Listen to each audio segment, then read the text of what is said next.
patients of Job, because how can you respond to a minister that says to shackle doctors to bedposts? On one day, the residents of Shelburne will have 24-hour emergency room services, Mr. Speaker. On the next day, a critical patient seeking emergency services between 11 and 8 a.m. can look forward to a 100-kilometer ambulance ride. My question simply to the minister: will this minister admit that health care has deteriorated in Shelburne County under her watch and the watch of this government? The Honourable the Minister of Health. Thank you. Thank you, Mr. Speaker. And Mr. Speaker, I apologize if I overreacted to that question, but Mr. Speaker, the reality is that doctors and nurses and other people in the province do choose to move sometimes, Mr. Speaker, and it's not something that we can entirely control. What we can do is plan for it, and we can recruit new people to take their places. And I think, Mr. Speaker, again, the questioner partly answered his own question when he said, yes, there will be an ambulance at the hospital. The ambulance service now is good, very good, a lot due to the efforts of Liberal governments in the 90s, and we will have an ambulance, and we will have trained paramedics, Mr. Speaker. So this is not a disaster for the patients. We would just prefer to have the 24-hour service. Thank you, Mr. Speaker. The Honourable the Member for Cape Breton, the Lakes. Thank you, Mr. Speaker. My question is for the Minister of Labour and Environment. Residents, Mr. Speaker, have been contacting my office from the Pointe-a-Coney area of Cape Breton, the Lakes, of course. And the government apparently has a plan to transport toxic waste from the Tarpons in Sydney to Pointe-a-Coney and permit burning of these toxic materials in the power plant owned by Nova Scotia Power. And Mr. Speaker, my question is simple. Can the minister confirm that his department is in fact reviewing this proposal? The Honourable the Minister of Environment and Labour.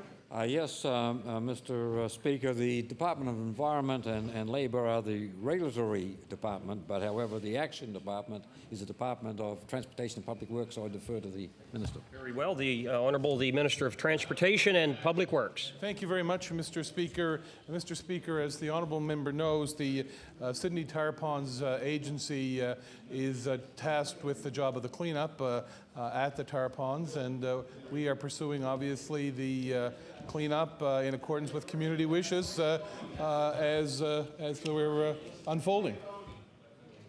The Honourable the Member for Cape Breton, the Lakes. Thank you, Mr. Speaker. And the transportation, of course, if this proposal is accepted, the transportation of this type of material is known to be dangerous to human life, of course. And it impacts Mother Nature sort of negatively.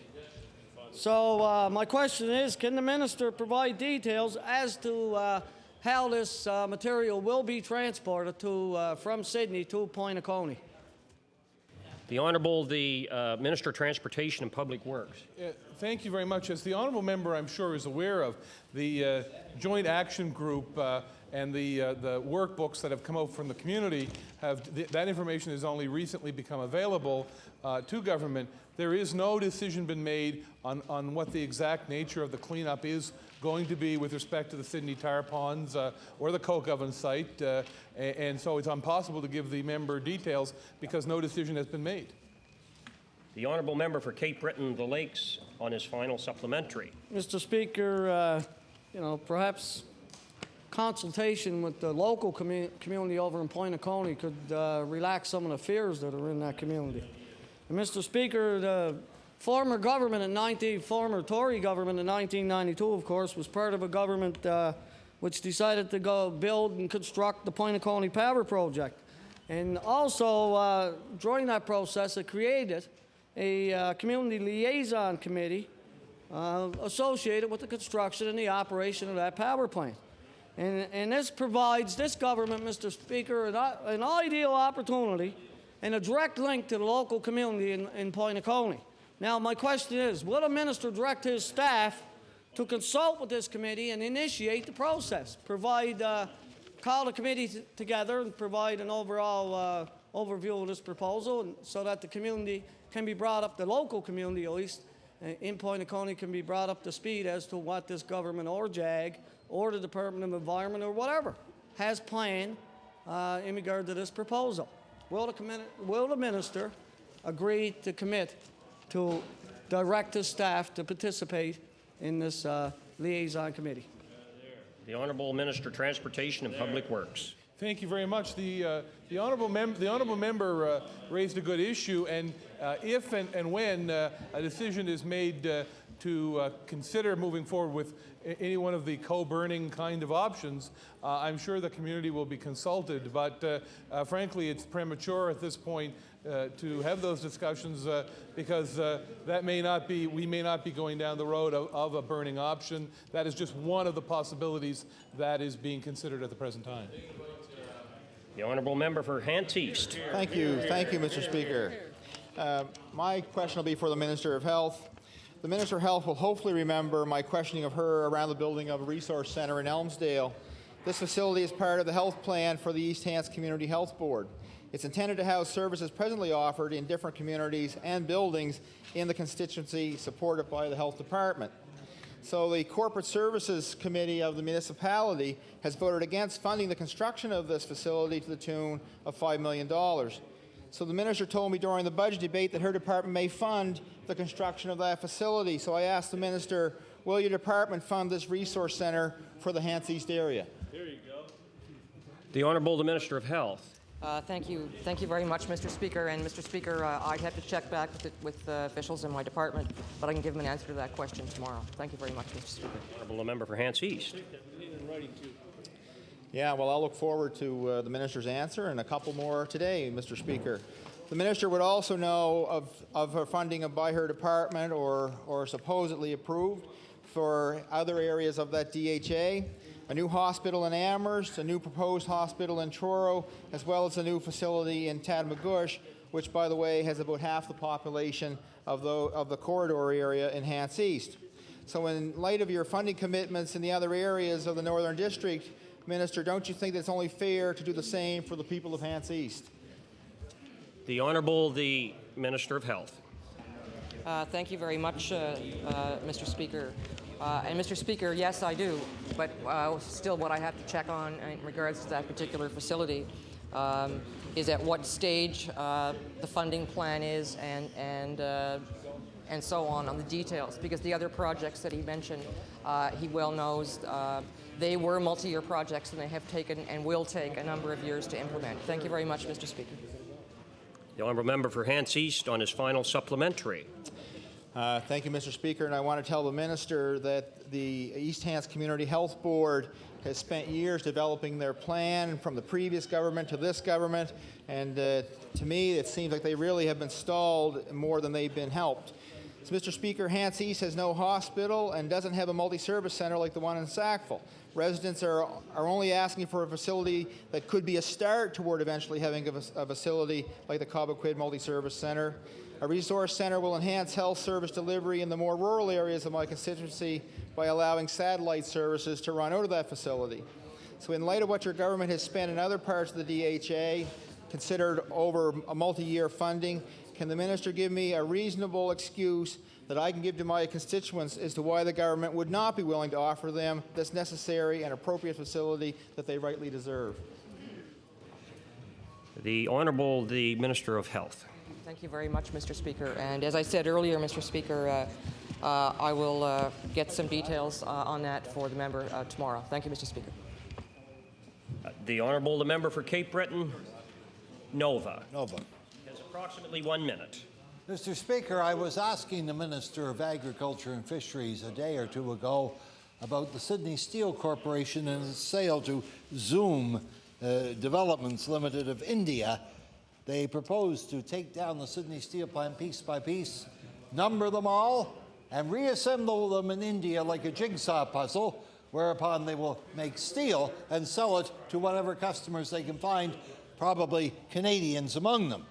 Now, I was wondering if the minister could update the House on the Zoom proposal and bring us up to date on how it is moving along. The question was the Honourable the Minister responsible for Cisco. Thank you, Mr. Speaker. Mr. Speaker, I could be facetious and say it's zooming right along. But in fact, we are moving forward. We do have an opportunity to remove that asset, and as the member opposite indicated in his question, have it located in India. At $4 million, it represents a significant return. Not Order, as much please. as Time has zoomed right along as well, and we are out of time allotted for question period. The honourable member for Cape Breton Nova, on a point of order. Oh, no, Mr. Speaker, I wanted to zoom along with that question. Order, please. Time has expired. Time has expired. The honourable member for Cape Breton South, Liberal Opposition Day. Thank you very much, Mr. Speaker. Would you please call resolution number 796? Yes, resolution 796. The honourable member for Richmond. Well, thank you, Mr. Speaker. It's a pleasure to rise today and to speak on a most important issue affecting Nova Scotians from one end of the province to the next. Mr. Speaker, an issue which has been discussed here several times, the issue of insurance here in this province. Now, Mr. Speaker, as I said before, Mr. Speaker, we've heard a lot of debate in this House and a lot of the concerns raised, and what has been lacking, Mr. Speaker, is concrete solutions to this most serious problem facing Nova Scotians. What we previously had been faced with is the Socialist Party telling us they wanted government to take over every industry in this province and run it at a profit. Then we had the government flip-flopping day by day as to government-run insurance is good, government-run insurance is bad, then maybe it's good, then maybe it's bad. And Mr. Speaker, that's what Nova Scotians has been subject to. Now, Mr. Speaker, I was pleased today to be present for the news conference this morning at 11 o'clock, where our leader, Danny Graham, set out our 4-point plan to deal with automobile insurance here in Nova Scotia. Mr. Speaker, I can tell you a great deal of work and effort went into preparing this plan, discussion with Nova Scotians, discussion with different stakeholder groups, various meetings that have been taking place over the last number of months to try to work out a plan that will bring a solution to Nova Scotians. Now, Mr. Speaker, is this a perfect plan? I don't think any plan, Mr. Speaker, would be considered perfect. But is it something that will address the issue of rising insurance rates in this province? Yes, it will, Mr. Speaker. What it will immediately bring about is an immediate 15% reduction across the board in insurance rates. What it will do, Mr. Speaker, is work through the UARB and to be able to establish through the UARB a scale to be put in place for the general damages aspect of soft tissue, of whiplash type injuries. Now, Mr. Speaker, you know, we hear the government clucking over there, the Minister of Transportation primarily, but Mr. Speaker, let them stand in their place and tell us exactly what their plan is for the government. 4 years, he being a senior member of government, he being a member of the bar, I'm sure he's probably done a bit of personal injury work himself. Maybe he can stand in his place and give us the solution here today rather than sit in his place mocking others when they have not brought forward any reasonable solution other than waving the white flag of surrender and saying, approve a bill to freeze rates so we can buy some more time. You know, Mr. Speaker, it's almost a mockery hearing the government House leader saying we have a plan. Then the Premier turns around, goes outside and says we don't have a plan, we're still working on one. And I would present to you again, Mr. Speaker, the fact that why we're not in an election campaign right now is due to the fact this government has completely failed to even try to get a grasp over this most important issue. Well, Mr. Speaker, we've continually heard, both from the government, both from the Socialist Party, where is your plan? Well, Mr. Speaker, it is now here for all of them to see. Mr. Speaker, here is the plan. Here is a plan presented, Mr. Speaker, to Nova Scotians for them to examine and for them to see. Now, Mr. Speaker, I'm proud to say that we are the only party in this province that has come forward with a plan that Nova Scotians can examine and that Nova Scotians can have faith that it is a reasoned attempt to bring forward. Now, Mr. Speaker, if the member from Yarmouth has a plan that he might want to bring forward other than his constant clucking and name-calling from the bowels, deep bowels of the backbench, maybe he can bring forward his plan, Mr. Speaker. But then again, you know, Mr. Speaker, he did fix a mailbox in his constituency, so there's one thing he can say he's done in his 4 years here in the House other than be an absolute nuisance from the backbench. Mr. Speaker, as I was saying, Mr. Speaker, we've brought forward a plan. It is a Made in Nova Scotia plan for a made in Nova Scotia solution. Yeah, Mr. Speaker, what was the reaction of the Socialist Party and the member from Halifax Shabukto once he saw the plan? The sky is falling, the sky is falling, the sky is falling. He was so confused because, you know what, Mr. Speaker? This plan actually has original thought involved in it. It's not cutting and pasting from another province. It's saying that, oh my God, this plan wasn't put in place by a socialist government, so it is confusing to us. It is foreign to us, and we don't know how to respond. That's what the answer was. Yet, Mr. Speaker, yesterday I heard the mayor from Halifax Fairview continually clucking, where's your plan? Where's your plan? Well, today I asked a simple question, Mr. Chair, where is the Socialist Party plan? Well, there is none. There is no plan. They continue to tell us they want government-run insurance, and that's going to solve all the problems with the industry. So again, as I said yesterday, Mr. Speaker, it's saying we've got a car with 2 flat tires, and the solution to that is don't fix the tires, change the driver, and the car's going to work. That's what the NDP are saying. Well, Mr. Speaker, the one part of their plan, if they even have one, I shouldn't say they have one of the major planks that they're looking at that they don't want to discuss is they want to add no fault as part of their scheme of government-run insurance. Because, Mr. Speaker, they keep talking about Manitoba and Saskatchewan and its success, but both of those provinces have a no-fault insurance system.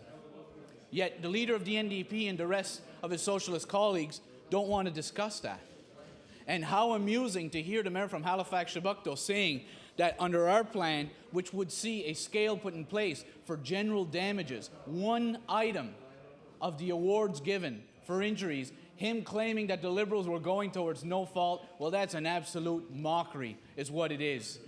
For an educated man to go and make that kind of statement from a party that it is clear wants no fault in this province. Now, Mr. Speaker, as our leader said during his speech, no fault has not produced lower rates. It has not produced better awards. It has not led to safer roads. And that's why we've concluded that no fault is no good for Nova Scotians. And to simply try to cut and paste a system used in another province and to say that is what the solution is for Nova Scotia is just not good enough. Mr. Speaker, what this does is it takes a Nova Scotia problem and it gives a Nova Scotia solution. We didn't have to go out and cut and paste from another province.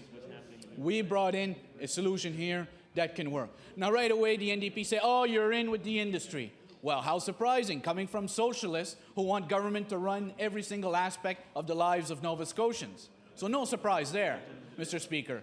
As far as they're concerned, every business is bad. Every private business is bad. Every industry is bad.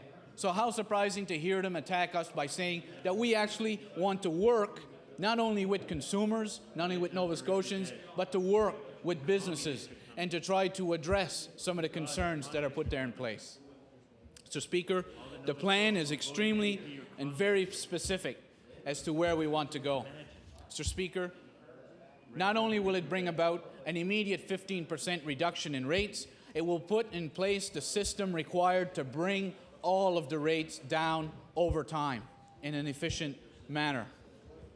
Now, Mr. Speaker, I ask you, and I would ask my socialist colleagues, now I'm sure they're going to go and criticize everything about the plan, but they have none.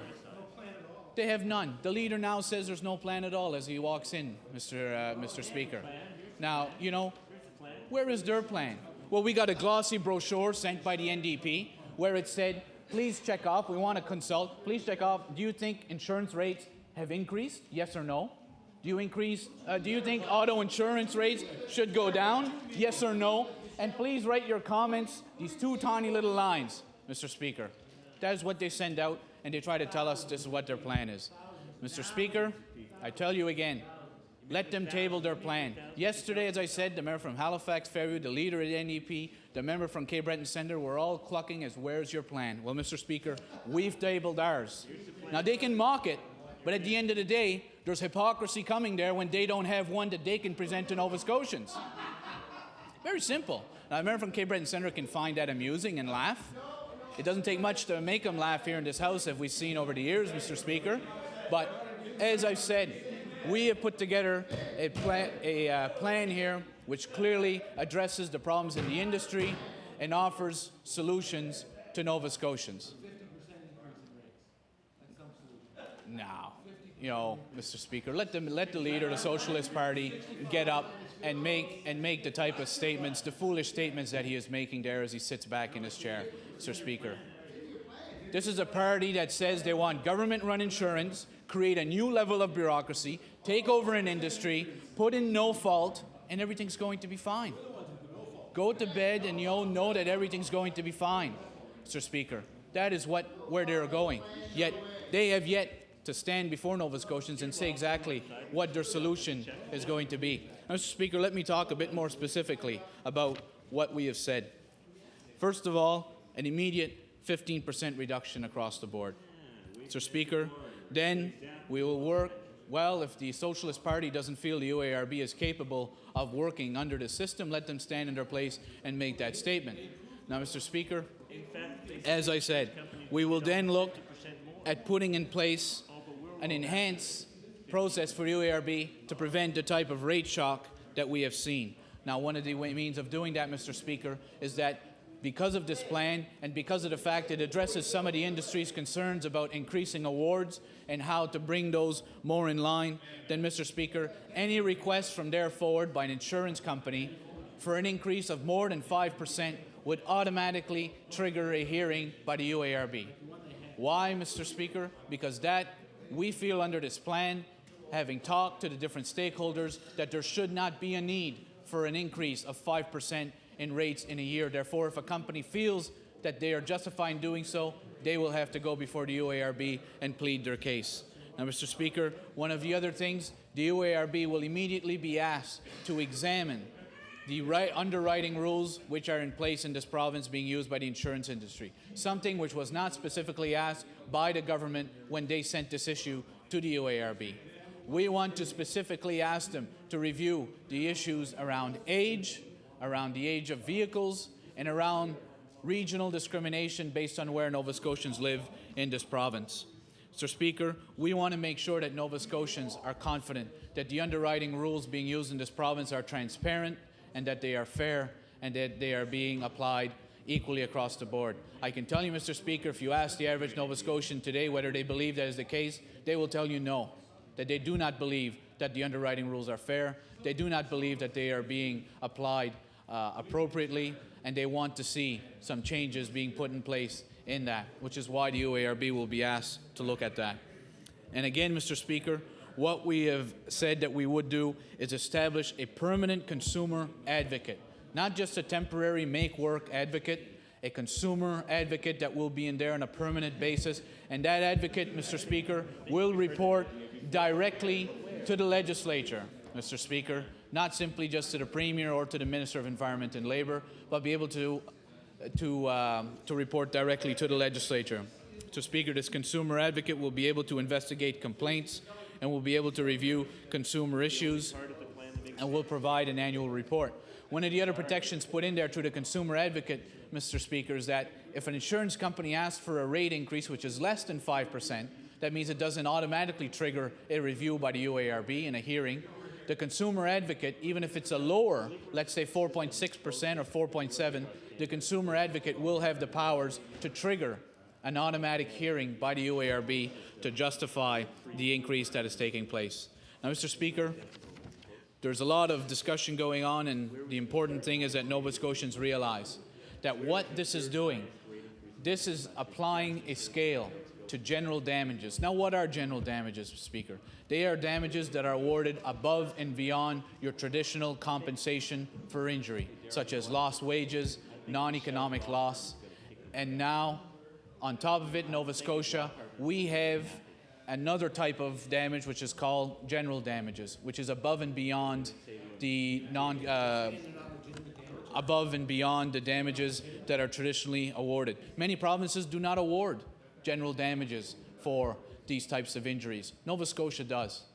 What we are saying is that we want the UARB to be able to review the general damages that are currently being awarded and to establish a scale for the minor type of injuries on the issue of general damages. So when the member from Halifax Shabukto says they want to eliminate all the damages being provided, that's simply not the case. We were very specific in the plan that it only applies to general damages. This is not something that will be taken away. It is not something that will be eliminated. It is something that will be reviewed, and it'll be examined in a means to bring it more in line. At the end of the day, Mr. Speaker, Nova Scotians expect balance. They don't expect a pie-in-the-sky solution that's going to drop their rates down to zero.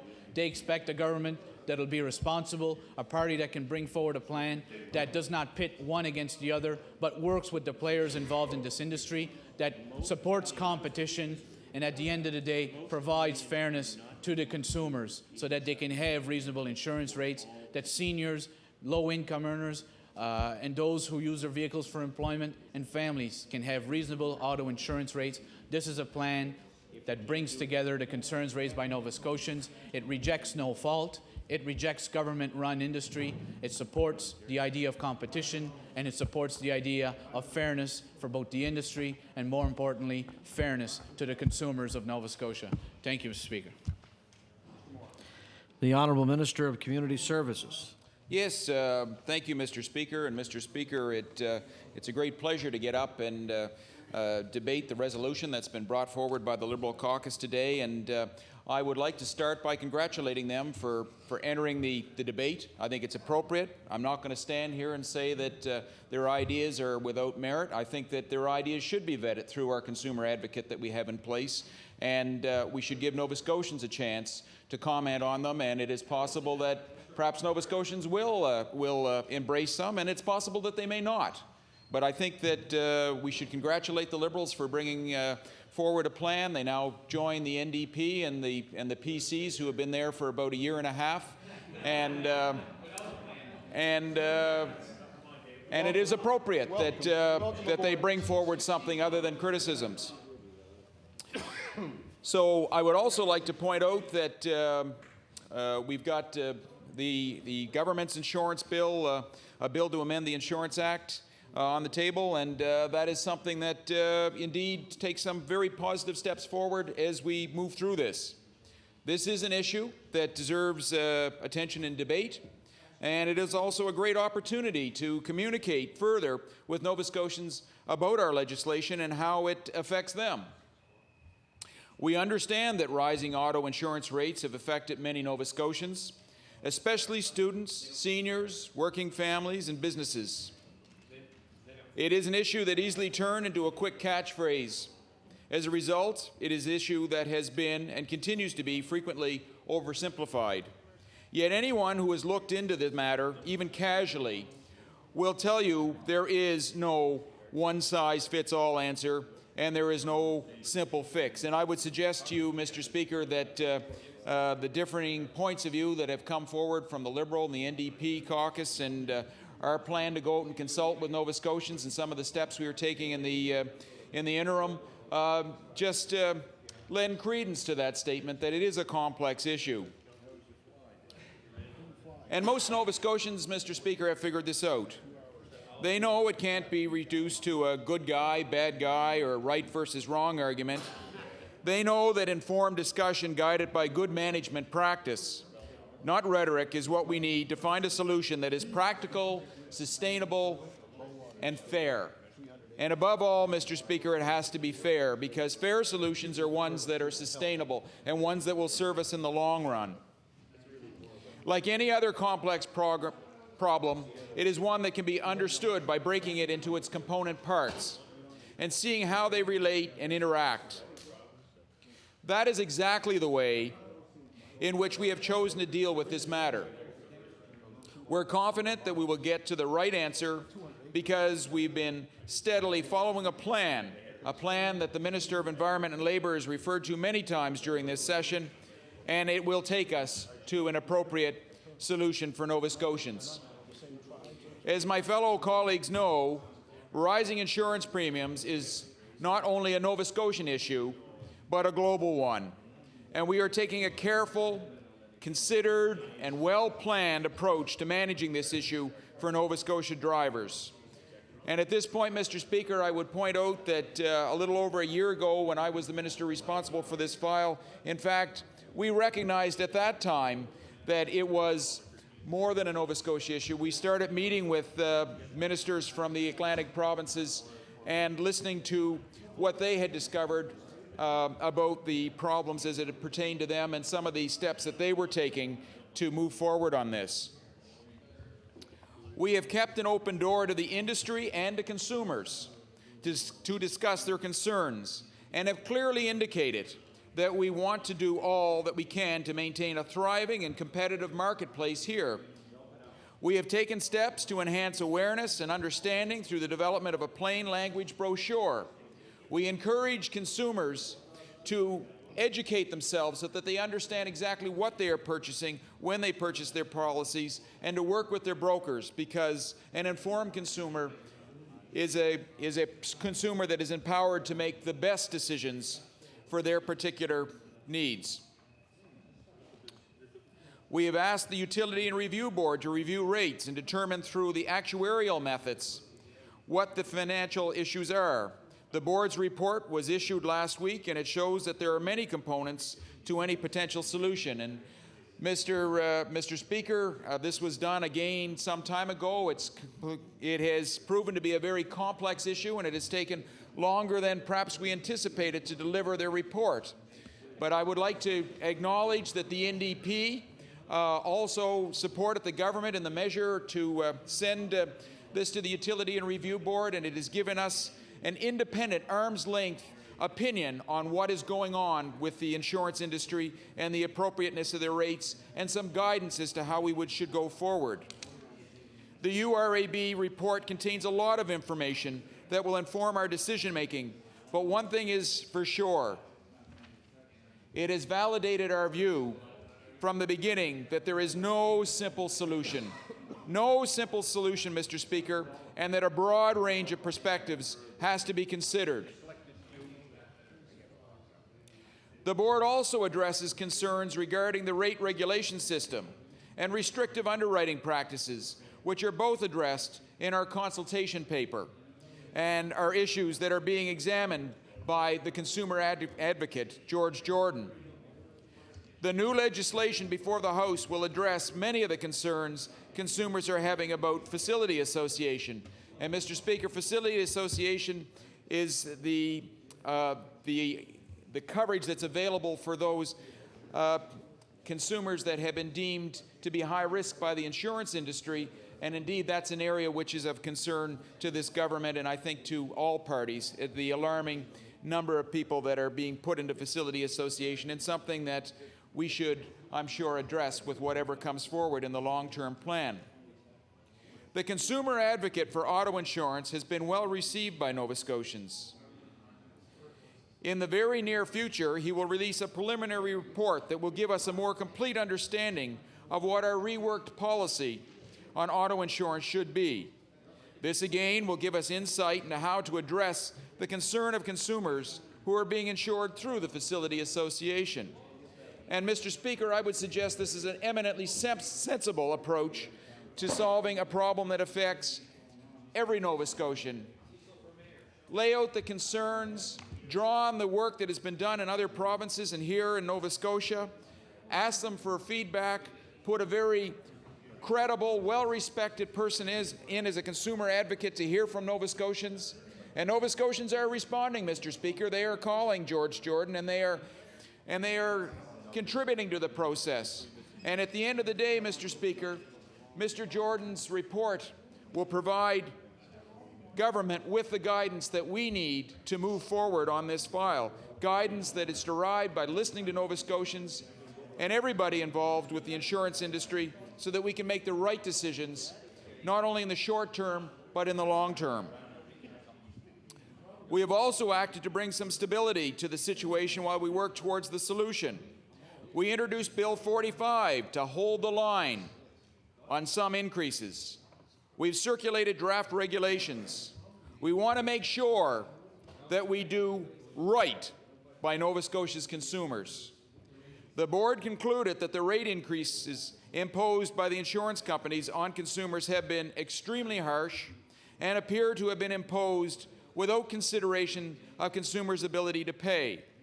This is consistent with what we're hearing from consumers and supports our reasoning for amendments to the Insurance Act, which provide for a rate increase timeout from May the 1st, 2003 to January 1, 2004. And Mr. Speaker, it would seem appropriate at this time perhaps that I might table this, this memo from the Economical Insurance Group. And I'm just going to read a couple of sections of it, and then I'm going to table it. And it refers to Bill 45 and the insurance industry's reaction to that legislation.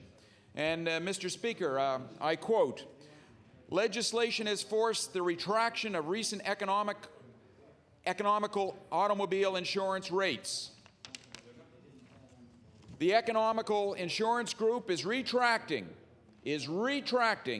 recent automobile insurance rate increases in Nova Scotia for Economical Insurance and Federation Insurance. The increases were to be effective on the following dates." And what's interesting here, Mr. Speaker, is they have not only retracted rate increases that were to be effective May the 1st, but in fact on the economical insurance for the personal lines, they made it effective April the 1st, 2003. And I think that speaks volumes to the message that the insurance industry is hearing from this legislation, the need for a timeout to work through this until we come up with a long-term solution. And they go on to explain why they're doing this. The decision was made to abide by the Nova Scotia government's recent legislative proposal that forbids insurance companies from increasing automobile insurance rates between May the 1st, 2003 and January 1, 2004. And they go on to talk about the impact on policyholders, Mr. Speaker. All personal and commercial automobile renewals and new business issued under the premium increases noted on the first page will be retracted and reissued under the prior rates. And then it goes on to explain how the broker should make sure that their clients, their customers get the appropriate reductions in their premiums, and for those that have paid the annual premium, clearly they would be issued a check. That is good news, Mr. Speaker, and one that we welcome, and I know that all parties in this House would welcome, because certainly Nova Scotians welcome this. I would like to table this now, Mr. Speaker, if I could.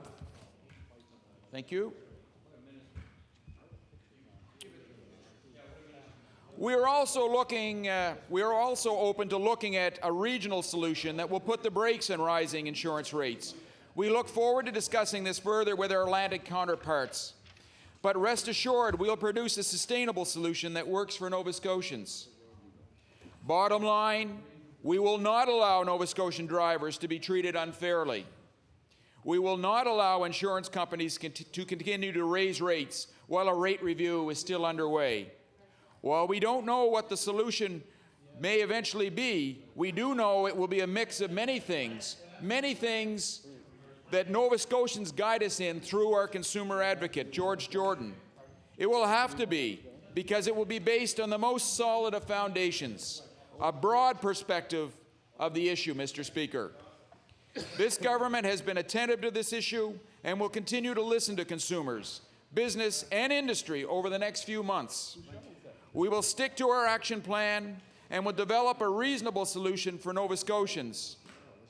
Again, Mr. Speaker, I am not going to criticize the Liberals for bringing forward a plan.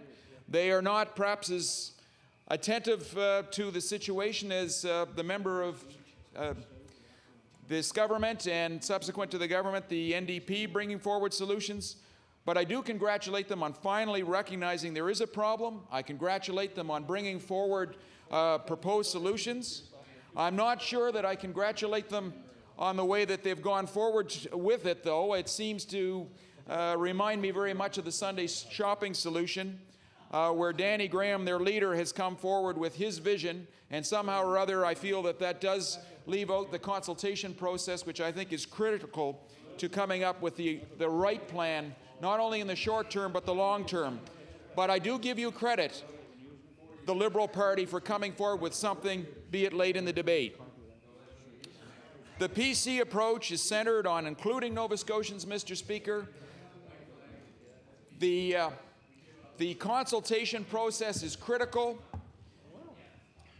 And I would say, Mr. Speaker, that I would just like to reflect briefly on some of the issues that have been taken in Newfoundland and New Brunswick. As I met with them, my counterparts, on February the 22nd of 2002, we learned that Newfoundland had in fact had 2 all-party committees that had gone around the province. And they listened to Newfoundlanders, and Newfoundlanders had many suggestions. And at the end of the day, there was an election, so there was the second committee. And then they did it again, and then they brought forward with their suggestions. And Mr. Speaker, the suggestions were not well received by Newfoundlanders, even though some of those suggestions are included in some of the Liberal suggestions. So it is important that when you go out and you gather that information, that you do it in a way that you can filter out the lobby groups. You've got to have a consumer advocate, somebody that can consider all the evidence and bring an informed decision that's representative of the wishes of Nova Scotians. In New Brunswick, who also went about with their select committee, they came back, they had good suggestions, but what came forward did not reflect the work of the committee. And that's why, Mr. Speaker, we feel the consumer advocate and the PC plan is the right plan. Thank you, Mr. Speaker.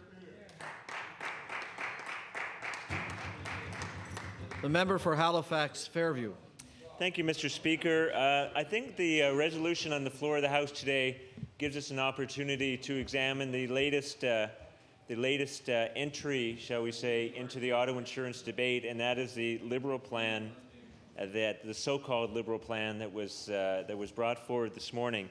It's nice to welcome the Liberals to the debate. You know, this is the way that we're going to get auto insurance solutions, everybody participating and putting forward their analysis, their solutions.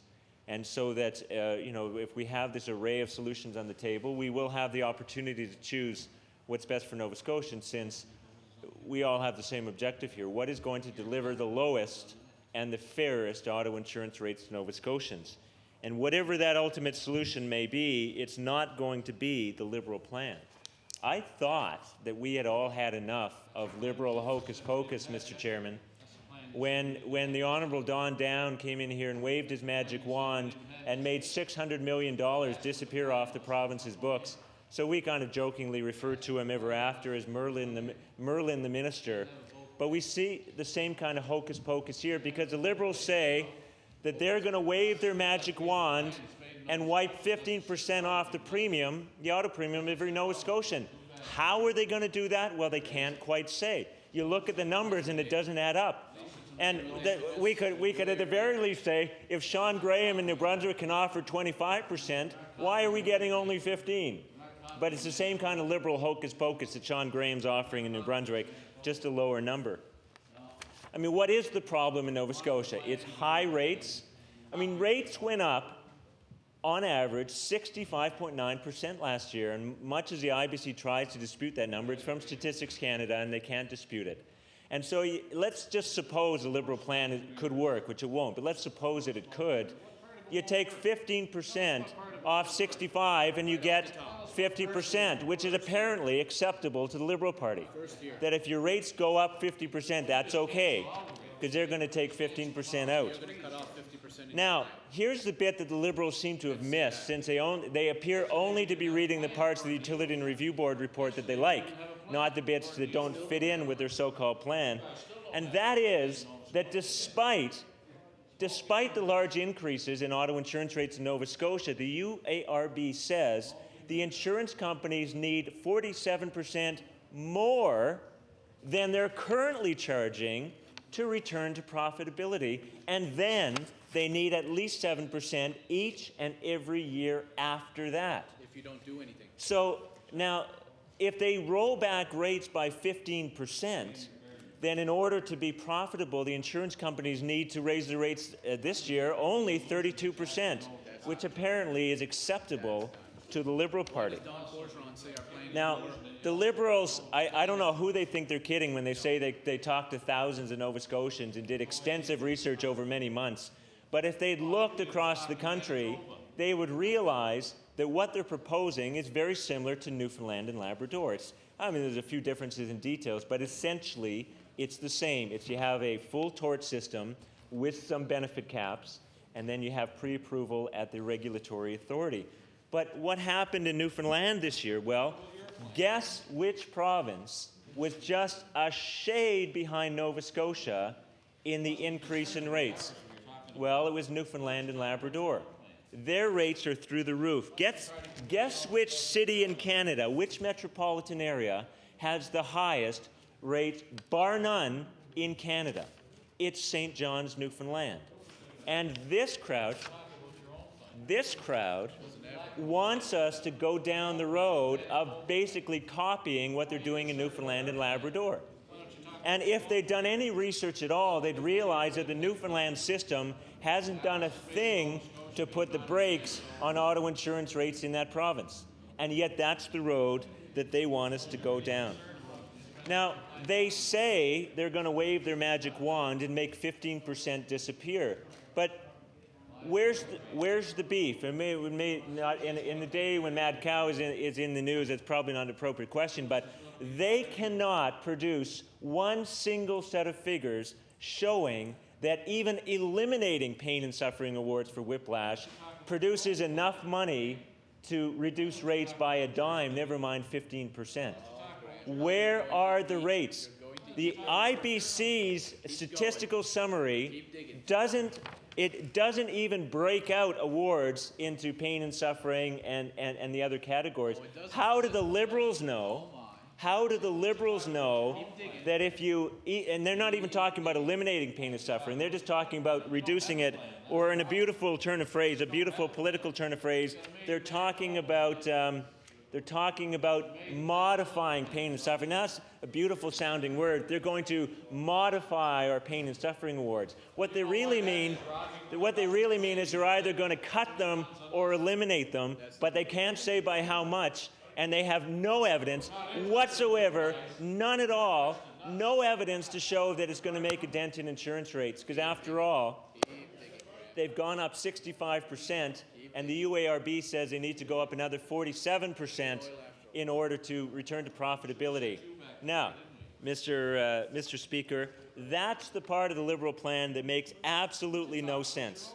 But the NDP, on the other hand, in contrast, has released two well-researched, well-received interim reports, which the member for Richmond has admitted he hasn't read yet, and yet he says he knows everything about the NDP plan. So what I would say to the member for Richmond is, before you start talking about our proposals, why don't you read our interim reports? They're well-researched, well-received. There's been no serious criticism of them.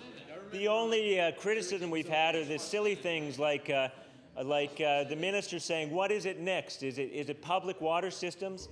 And we had to remind him that, in fact, in Nova Scotia, we already have a public water system. Apparently, it's enough for the minister to say something is publicly owned for him to dismiss it out of hand and say it's socialist. Oh, my golly. The Reds are under the bed, Mr. Speaker. The communists are coming. The 60% of the people of Halifax Fairview that voted for me, they're all communists. They're socialists. What's going to happen? We might have public ownership of our water, or maybe our auto insurance. You know, what's interesting is that in every province that's introduced a public auto system, no political party of whatever stripe has dared to change it because they know that it works.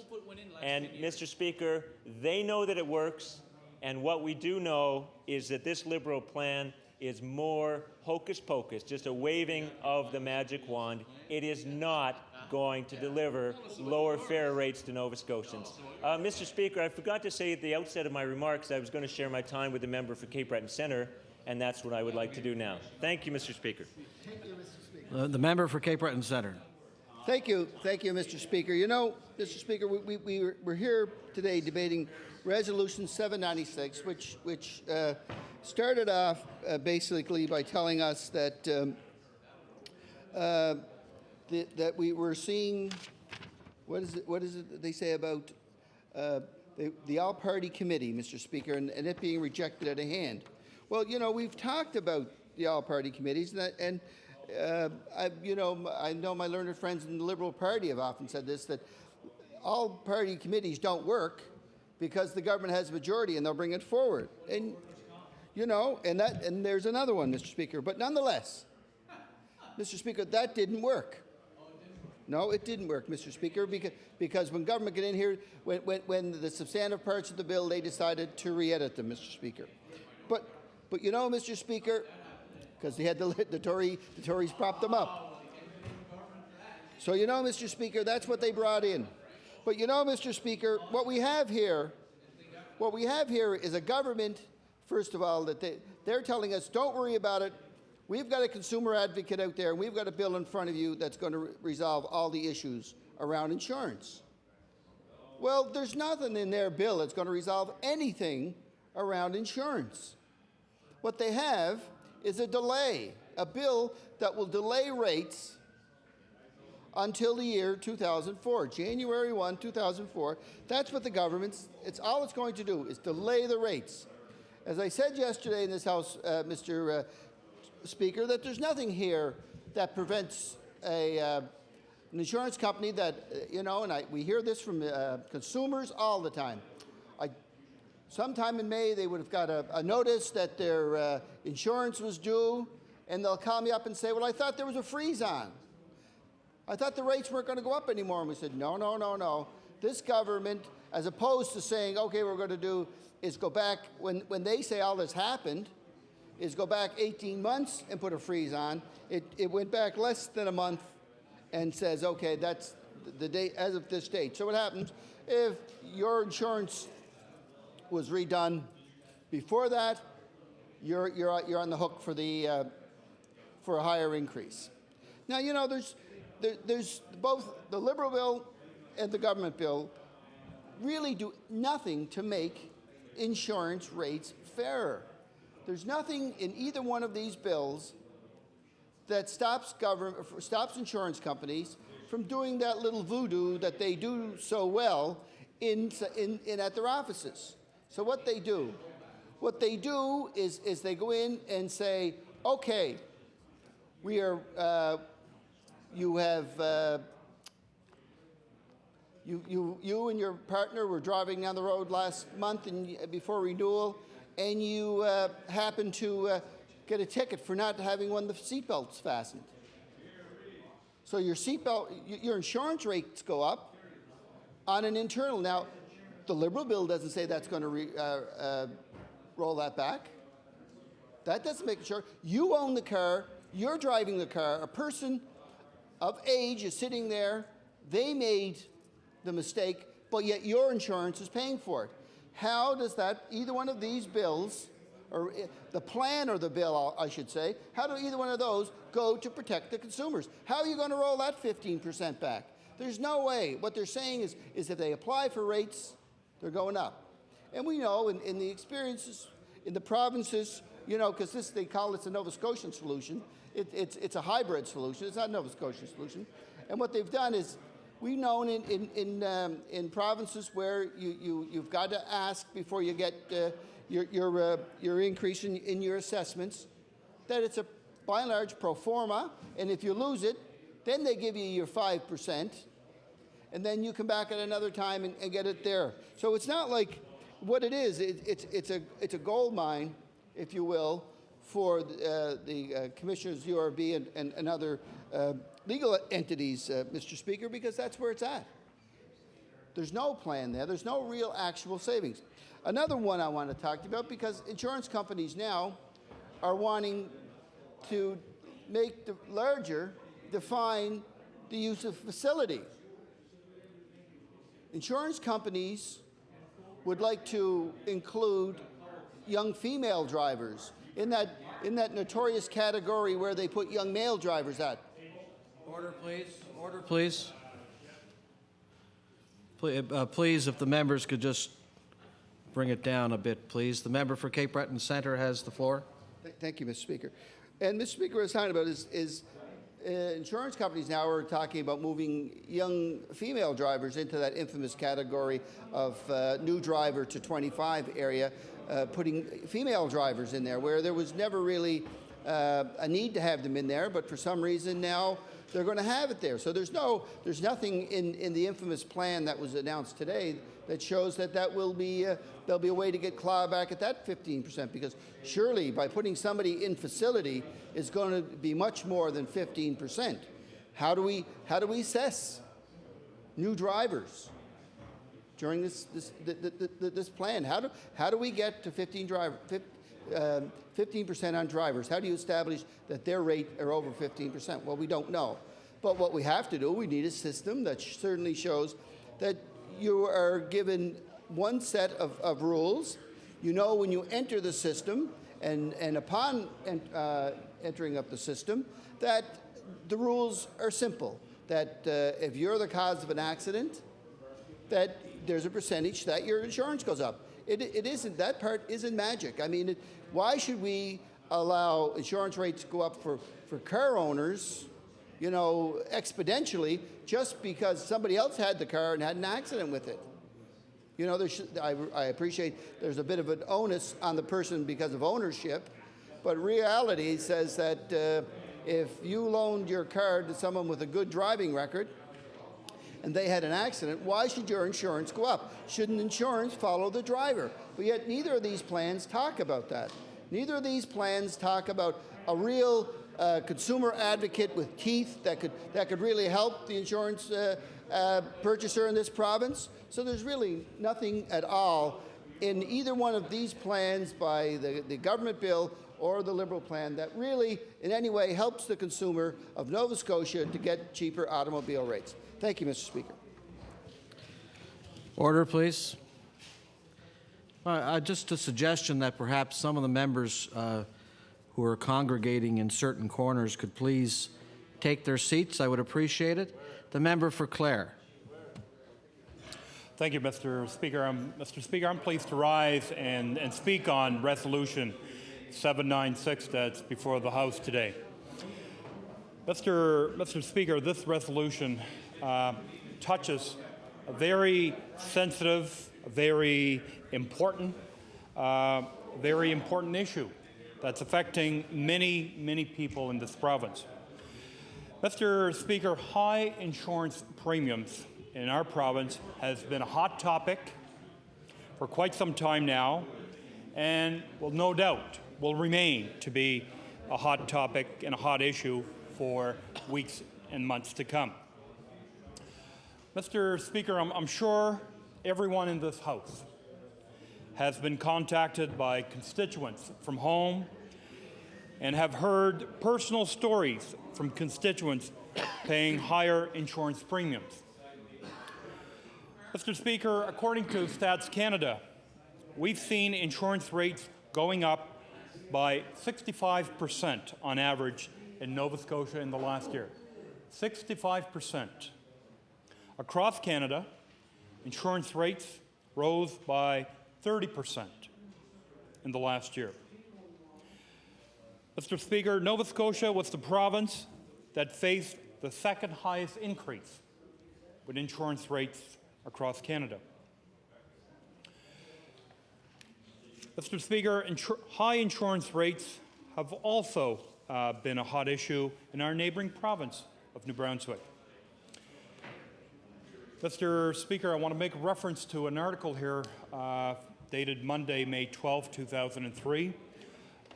It's entitled, "Lord's Rivals Quick to Make Insurance Hot Election Issue." Mr. Speaker, high insurance rates have become a hot election issue in New Brunswick in this election campaign, and probably will continue to be a hot issue in this election campaign in New Brunswick. I'm sure that our Premier, is following the New Brunswick election very closely and is watching the insurance debate in this campaign. You know, the Premier could delay the election call here in Nova Scotia pending on the outcome of the June 9th general election in New Brunswick. Not just in New Brunswick has this been a very hot issue.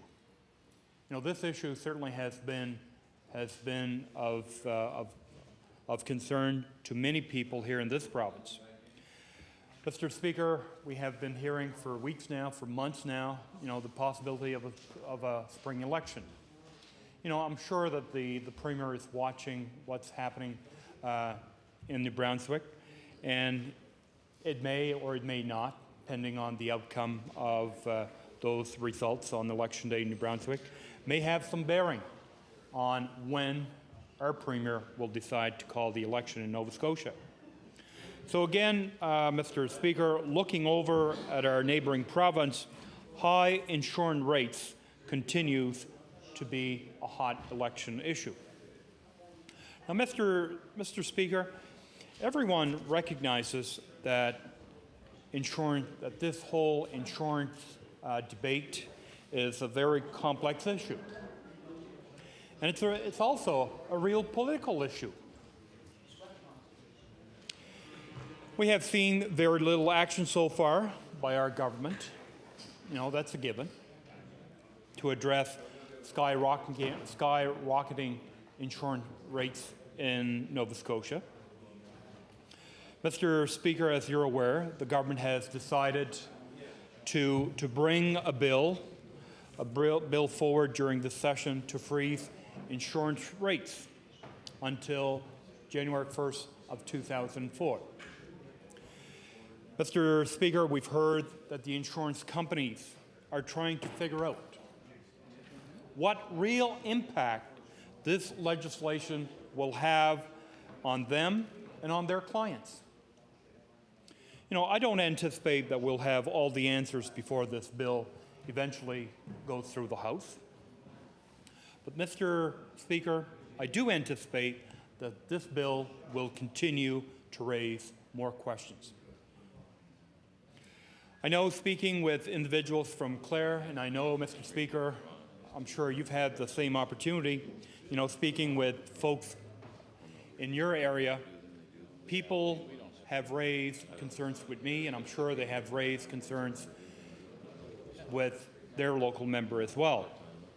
Some individuals have asked me, why is the government only looking at a freeze until January 1st of 2004? Some individuals have asked me what's going to happen to insurance rates after January 1st of 2004, once the freeze is over. Some individuals have asked me the fact that they have renewed their insurance policy prior to May 1st of this year. Will they be entitled to a rebate from their insurance companies because of higher insurance premiums that they have paid as well? Or will they be out of luck? Again, Mr. Speaker, this bill that's before the House now clearly shows that this is nothing more than a delayed tactic to get the Tory government through the election campaign. So, Mr. Speaker, by freezing insurance rates now, it will get this Tory government through the election campaign, and then what? That's the million-dollar question. So I don't believe that the people of Nova Scotia will be fooled by this Band-Aid solution. As I've said earlier, Mr. Speaker, this is a very complex issue. And with the debate that's ongoing in the House as we speak on this government piece of legislation is nothing more than a Band-Aid solution. Mr. Speaker, the government has heard from the insurance industry in Nova Scotia why rates are going up. Mr. Speaker, we're told the insurance companies have been losing money because of all the claims that they have received, especially on those soft tissue injury claims. Mr. Speaker, and I'll table this letter later. This was a letter forwarded by the Insurance Bureau of Canada. And it indicates our research in the Atlantic region shows that the main reason for rising automobile insurance rate is soft tissue injury claims. And even though accident rates have dropped in each province in the region, the number of bodily injury claims continues to rise. This is a result of the growing practice of hiring a lawyer after every car accident. Now it's no longer simply about helping people get well following an accident. Now it's about how much extra money a person can receive for even the most minor of injuries, such as a sore neck or a sore back, end of quote. And I'll table this in a minute. So Mr. Speaker, it's that simple. On one side of the equation, you have all the money that is being collected for insurance premiums. And on the other side of the equation, you have all the claims that have been forwarded to the insurance companies and paid for. And yes, you know, the insurance companies, the private insurance companies, they have to make some money, and that's understandable, you know, throughout all of this. That's why they're in business. Mr. Speaker, the government earlier had asked the UARB to review automobile rates in Nova Scotia. And on May 15th, just last week, the Utility and Review Board reported that the local insurance industry incurred losses of $224 million from 1997 to 2001. So now that the URB has reported back on private passenger automobile insurance rates in Nova Scotia, telling us that insurance rates are going up and insurance companies are losing money,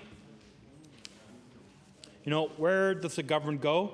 I want to make reference to an article here that appeared just recently, last Thursday. Headline, Ham may back public insurance. Mr.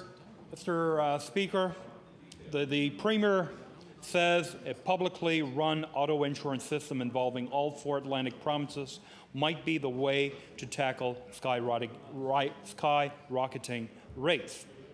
He also talked about getting together with these other Atlantic provinces because our province is too small to fund such an expensive program alone.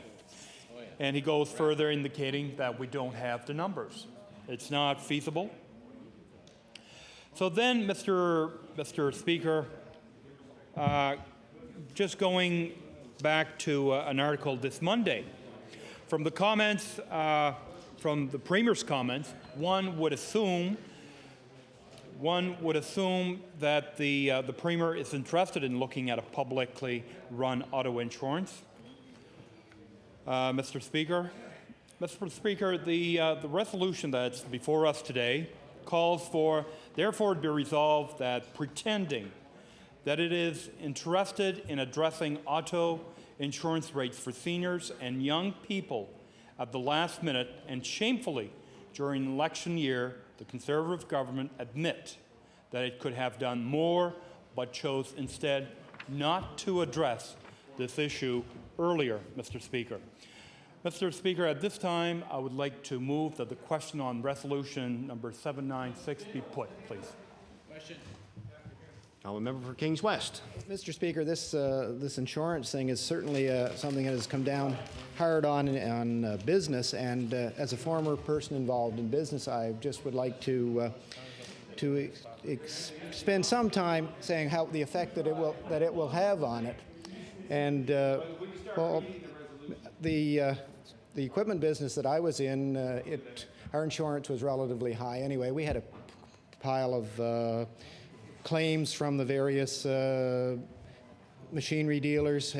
We had to protect ourselves from different accidents, having so many vehicles on the road and so on. And our, well, it was John Deere and equipment, you know, the best equipment in the world, of course. But, so through our 3 outlets, we had several vehicles on the road, and it was important that we have proper insurance. Now, we would tender our insurance to the various brokers, and I have a great deal of sympathy for the brokers because they're caught in the middle of this situation. They're businessmen that have to make a living, and they get the best possible quotes they can. I think a good number of the MLAs from our side and the opposition met with them not too long ago and had a very informative evening, and they were very helpful. But they're caught in a situation that they can't control. somewhat, they're gathering information, and I'm sure that they're working on getting their information to try to talk to the insurance companies that provide the insurance for them. And each one of them represent several companies, I understand, and trying to get a rate that is reasonable for people to stay in business is very difficult. Ours, for example, went from about $12,000 a year up to $80,000 a year when we wanted to haul into the United States. And so you can see that crossing the international into another country is a very costly thing to do, and so we searched the entire country trying to find a rate that would be reasonable for us to afford to do it, because your return on business is certainly not great enough that you can take those kind of increases. And I have great sympathy with people that have had their insurance increased. I never was overly pleased to see young boys in particular having rates that were high, and for no apparent reason. I realize they had research that probably some young people were a little aggressive in their driving, but nevertheless they seem to have to pay dearly for that privilege, while the females at various times seem to get off a little easier. I'd like to see a little more equity there, and I think it's unfortunate when seniors who depend on vehicles to pick up their groceries or whatever, drive very short distance, that have perfect driving records, that they have a problem getting insurance. And so these are all issues that I think are very important. And well, I guess I've run out of time, so I'll return another day. Time allotted for resolution number 796 has expired. The honourable member for Cape Breton South. Yes, Mr. Speaker, would you please call Bill 39? Bill number 39. The honourable member for Glace Bay. Thank you, Mr. Speaker. It's an honor to rise and speak on Bill number 39, an act to amend Chapter 5, the Acts of 1993, the Freedom of Information and Protection of Privacy Act. The bill amends the Freedom of Information and Protection of Privacy Act to prohibit the disclosure of the identity of an applicant except to the extent necessary to deal with a request for access to a record. Now, further on in this debate, Mr. Speaker, my colleague from Richmond is going to deal in more substance to the exact body of this bill itself, because he was involved in, I think it was during session and law amendments. Budget debate, estimates, that's correct, in estimates with the Minister of Justice in an incident which sort of, I think, sparked the introduction of this bill, and is a perfect example of why this bill is needed in the first place. But it also gives me a chance for a few minutes here, Mr. Speaker, to give somewhat of an overview as to what has led to a lot of problems with the Freedom of Information and Protection of Privacy Act to begin with. Now, Mr. Speaker, just prior to debating this bill earlier today, I had a chance to do my own little informal survey of the legislature press gallery. And I talked with some of the members from the electronic media. I talked with some of the members of the press to see just exactly how the changes that have been made by this government to the Freedom of Information Act, changes that saw, for instance, the increase, the price of the cost, rather, of filing a Freedom of Information request go from $5 to $25. The informal survey that I conducted was just to sit down and have a chat with a few people who are in the press gallery and ask them, how has that increase, just that increase, affected you and how you do your job, and how has it affected how you use Freedom of Information requests? Much to my surprise, Mr. Speaker, well, not really, I guess, but the figures are somewhat alarming by some. There's been an overall, I would think, in the vicinity of 20% drop in the number of Freedom of Information requests that are now filed by the media outlets that I spoke to. This is, again, a rather informal survey, Mr. Speaker, but in one in particular, and I talked with one reporter, a legislative reporter for the Canadian Press, for Broadcast News, has been their number of requests that they used to file has been cut by 50%. 50% since the increase came into effect. And since last November, Mr. Speaker, that figure is well over 50%. As an example, I was told that, in particular, one member of the Canadian Press normally would have filed, in that time frame, from November to now, normally would have filed 15 Freedom of Information requests. But this time around, not one. Not one. And the reason why, Mr. Speaker, is not because this person is not doing his job. This person is probably one of the better reporters, in my own personal opinion, that you'll find in Nova Scotia. But this person in particular says now what happens is your average request for freedom of information is going to run you in the vicinity of $65. $65. Because there's a $15 fee for every half hour for search time as well.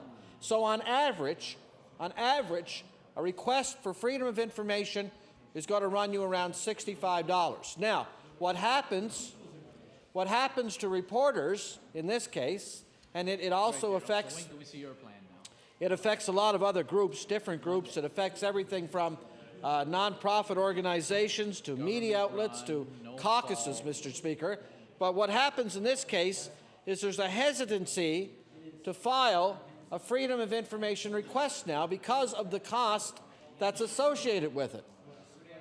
And that hesitancy, because of the fact that the reporters who are at the level at the field level, I used to call it, that's probably an old-fashioned term right now, but reporters who would be covering the legislature or covering whatever beat they have would have to go to their media bosses, in this case, Mr. Speaker, and they'd have to ask their media bosses, look, can I have the $65 or times however many requests I want to make, can I have that amount of money in my budget now, which used to be only a $5, it's now $25 on top of the search time. Can I have that money to file some freedom of information requests to find out what's going on? And of course, Mr. Speaker, as you would well know, media outlets are no different than a lot of other organizations. They're faced with restrictive budgets and rising costs, and they certainly would have to take a look at whether or not this is going to be a hindrance in their overall budget and how it affects everything from payrolls to other resources that they have to provide to reporters to do their job, Mr. Speaker. So you can see that now that hesitation is there. It's made a major difference to those media outlets, to those newspapers. And I may add as well, Mr. Speaker, that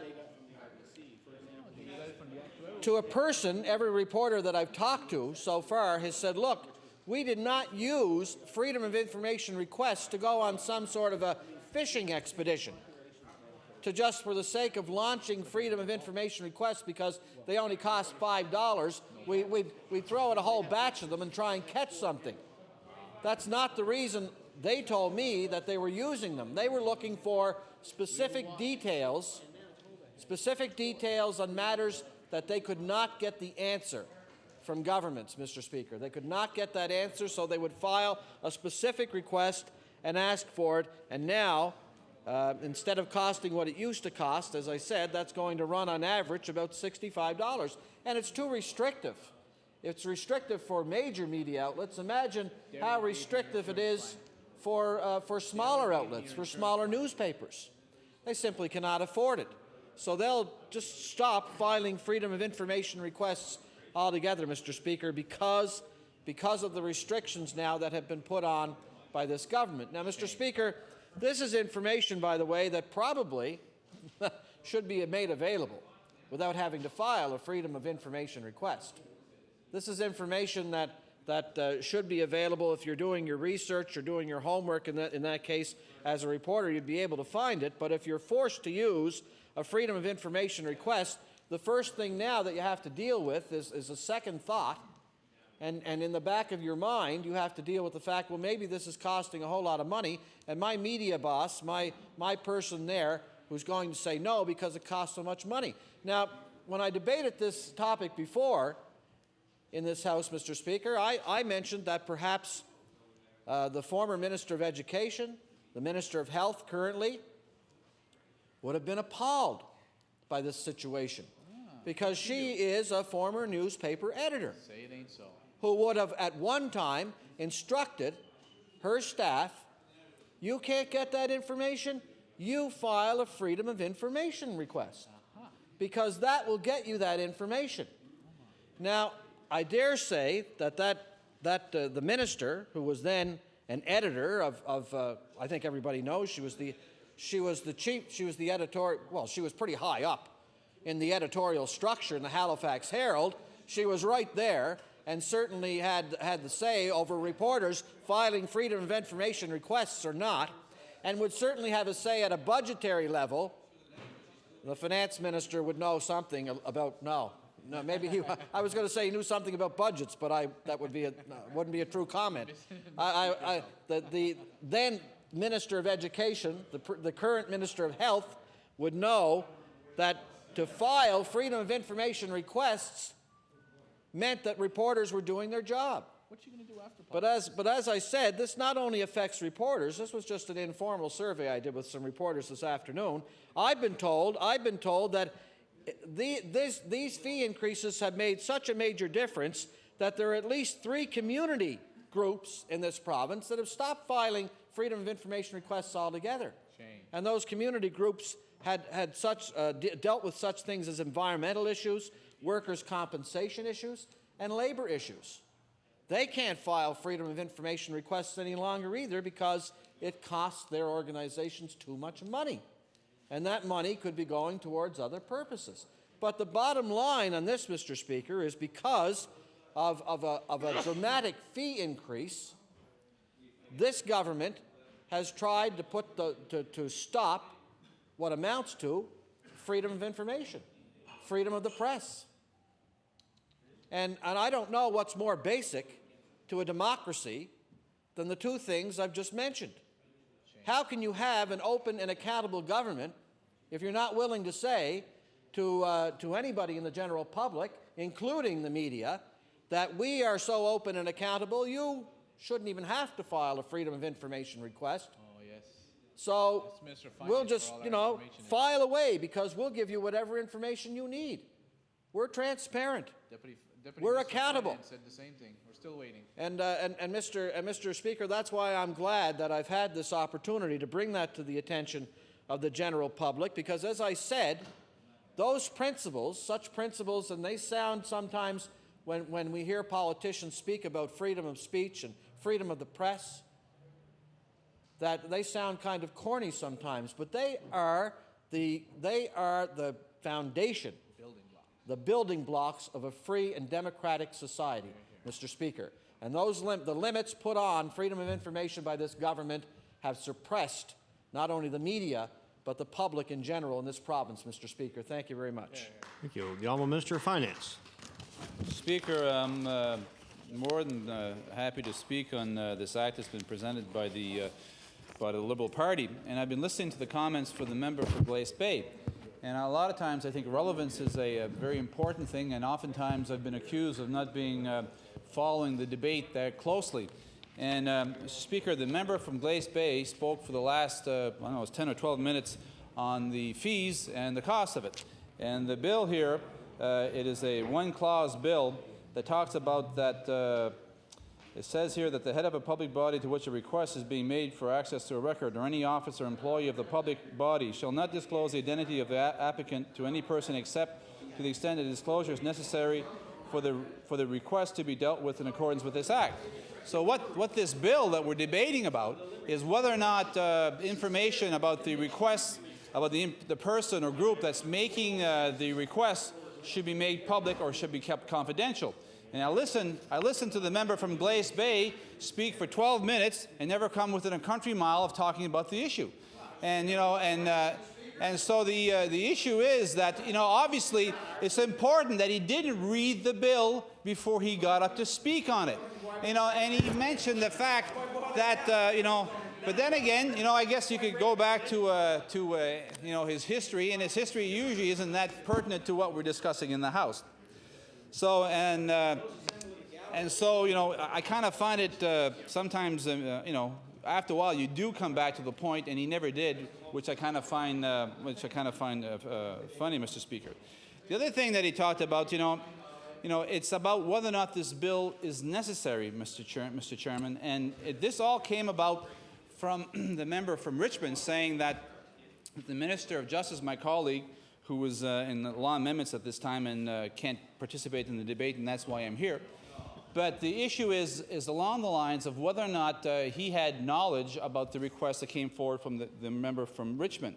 And the minister stated at that time that these are points that were brought up by the member himself opposite, and that as such, that's why he was referring to it. Now, the member for Richmond will be getting up last in this debate, and so the issue is he'll have the floor, he'll have the opportunity to dispute it. And the fact of the matter is, Mr. Speaker, is that my colleague made mention that he was not aware that it was the member from Richmond who had made those requests. The fact that he mentioned it subsequent to that was the first that he was aware of it. But he made mention that there were 3 requests that he felt that were trivial in what the information that they were requesting. And so the issue is as to whether or not this is first of all, whether or not he was aware of it, and whether or not this bill that's before us is required. Now, the fact is that this bill that's come forward doesn't bring anything new. The act that's there now precludes that information from being shared with ministers. And the fact of the matter is, Mr. Speaker, in my department, there is a Freedom of Information officer that works in my department. Her name is Constance. My mind's gone blank here for a second. But anyway, it's her responsibility to deal with those requests that come forward. And many of those requests are for information on HST. There may be requests on what kind of audits that we've done for internal audits. Oftentimes, opposition parties will request that information. They may request information about the budget process, and a lot of that information is privy, and they know that before they ask it, but sometimes they have asked that in the past. And the fact of the matter is, Mr. Speaker, that is the request that come forward. Now, I am not privy to who's made those requests, and I should not be. And the fact of the matter is that's why the Act was there. This has been a contentious issue in the past. It's one that our Premier and our government said that we would follow the Act that is in place. That Act basically ensures that the members or the person making the request that their identity would not be divulged except in certain circumstances which, if I could remember, certain limited circumstances which are listed in the Act. So I quote that, I state that the Act that's been tabled forward by the member from Richmond is not required. It's already in legislation. So the reason you have to ask yourself, why are we debating an Act which is really already in place? And so what we're having here, I think, to be more than candid, Mr. Speaker, is a bit of political grandstanding by the member of Richmond, trying to say that his, I think he was in the House saying on a personal note of personal privilege that his rights had been violated by the Minister of Justice. And I think what we have here is someone who is building up a case which doesn't exist. What we have here is someone who is trying to make political points where they don't exist, Mr. Speaker. And the fact of the matter is that the Freedom of Information Act is in place for people to get information. Now, the member for Glace Bay talked a lot about the fees, and he also talked about the fact that they were exorbitant. Mr. Speaker, I think that the fees requests, increases that we put forward are reasonable. I know that many people don't agree with that, but I do believe that in the past there have been some requests which I think are silly. I've had requests in my department, whether I met, there was a whole list of people, whether or not I'd had any phone calls from them, whether I had any meetings with them. It was a list of about 10 or 12 people who were were conservative histories, want to know whether or not I had met with them, and I'm sort of saying, what has this got to do with the Department of Finance? What we really had here was a witch hunt. Well, the request came back that when it was filled out, that I hadn't met with these people, I hadn't spoken with these people. You're sort of saying, what has that got to do with it? And how much time does a Freedom of Information officer have to go out and to look through records and to see whether or not that basically I had those meetings? And as to who asked the information, Mr. Speaker, I don't know. But I look at that, and it kind of degrades the freedom of information. I look at the information that's coming forward. If they're asking questions on many issues that involve my department, whether or not it be pension funds, or whether or not it be the HST, or whether or not it be the changes to the income tax that were brought about a few years ago when we moved from a tax on tax to a new Tony system, which is tax on net income. Those are at least reasonable requests. And when I look at the questions that are coming forward, I often wonder who's making these requests and whether or not they've done any research into whether or not this is reasonable or not, or whether or not they're just basically shooting in the dark. You know, I look at at freedom of information. I believe that the act is required. I believe that a government should be held accountable, and there are times that we've disagreed in the past with information to be released, and I will quote the information coming forward from Cabinet, and we've had some discussions on this at length, and even with the member for Halifax Fairview, who was of the belief that all discussions, and I shouldn't say all discussions, but a lot of the discussions happening in Cabinet should be open, and I really believe that those discussions at Cabinet have been held confidential over the course of history, to ensure that there is a full debate on issues, Mr. Speaker, and that is why there has been Cabinet confidentiality in the past, and why I think it's important that it be done in the future. I think we should get advice from our staff that is open and not guarded, and so that we can make the best decision possible. And I think that is a reason behind Cabinet confidentiality, and it's one that's been challenged in the courts, and probably will be challenged as we go forward into the future. But I believe very much that Cabinet should have that type of discussion and just not have very guarded conversations. I think that the debate should be full, and that whatever decisions that we make, we will have to be accountable for, and we'll be accountable to the electorate when we go back to the polls. And that's something that's obviously going to appears to be happening this year. And as this may be the last time I have a debate on a bill, it's been one that I've enjoyed very much taking part of. To go back to the bill that's here, I want to reemphasize again that my colleague has stated in this House, and he stated to the member opposite, that he was not aware of the fact that he had made those requests on behalf of the Liberal Party. The member opposite is obviously refusing to accept his explanation, and he's stating that his rights have been violated. Well, Mr. Chairman, Mr. Speaker, I believe the member for Truro, when he says order, that... please. Order, please. There's too much noise in the chamber. I ask all members to take their conversations outside if they have to talk. The Honourable Minister of Finance has the floor. Thank you very much. I believe the Minister of Justice when he says that. And I do want to say one thing, Mr. Speaker, that the member for Richmond has said in this House that, if I remember, I can't quote him exactly, he was saying that we talk about freedom of information at Cabinet and we share all this information amongst colleagues, and so that we would know who has made these requests. Mr. Chairman, Mr. Speaker, I sit at Cabinet, and I sit at our other Cabinet meetings of Cabinet. That is not the case. The member opposite is making allegations which are untrue. We respect the freedom of information, and if he wants to go in the gutter and make those types of accusations, so be it. We will stand by our convictions as a government. We are taking the leadership of our Premier. He has set standards for himself. He has set standards for our caucus. He has set standards for our Cabinet, and we have met those standards, and we will continue to do so. And to do anything other than that would be to cause us to lose the faith of the people of Nova Scotia, and our intention is not to do that. Our intention is to keep that faith by doing what's right all the time, Mr. Speaker, just not when it's politically opportunistic to do so. The member opposite, I go back to the point, this bill is not required. It's already in the Act. So what we're having here is basically political grandstanding. And as such, Mr. Speaker, I have nothing else to add. Obviously, I will not be supporting this bill because it's frivolous. And first of all, the facts that it's based on, Mr. Speaker, are false.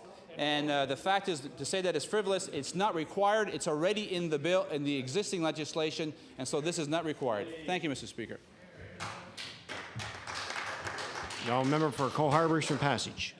Thank you, Mr. Speaker. I'm glad to have an opportunity to get up on bill number 39 and have an opportunity to talk about it for a few moments on behalf of my caucus as the justice critic and critic for Freedom of Information and Protection of Privacy Act. Mr. Speaker, you know, this is, and the member from Richmond has presented us with a bill, and we've had a healthy debate so far with regard to this legislation.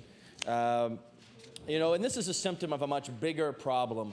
And in fact, this government has admitted they have a problem because they've appointed a committee to go out and actually find out how to improve the Freedom of Information and Protection of Privacy Act.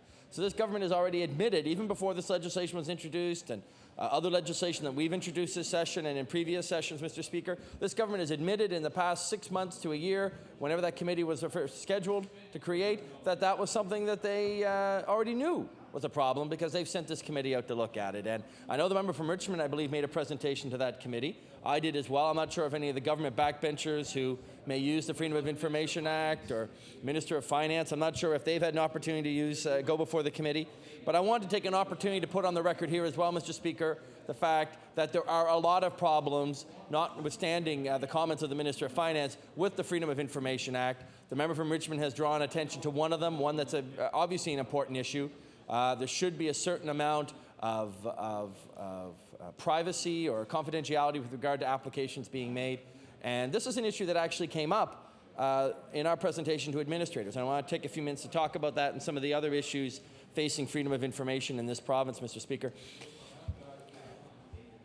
Let's talk about the broader strokes of this problem. The fact is that this province has had a Freedom of Information Act, and that's a good thing.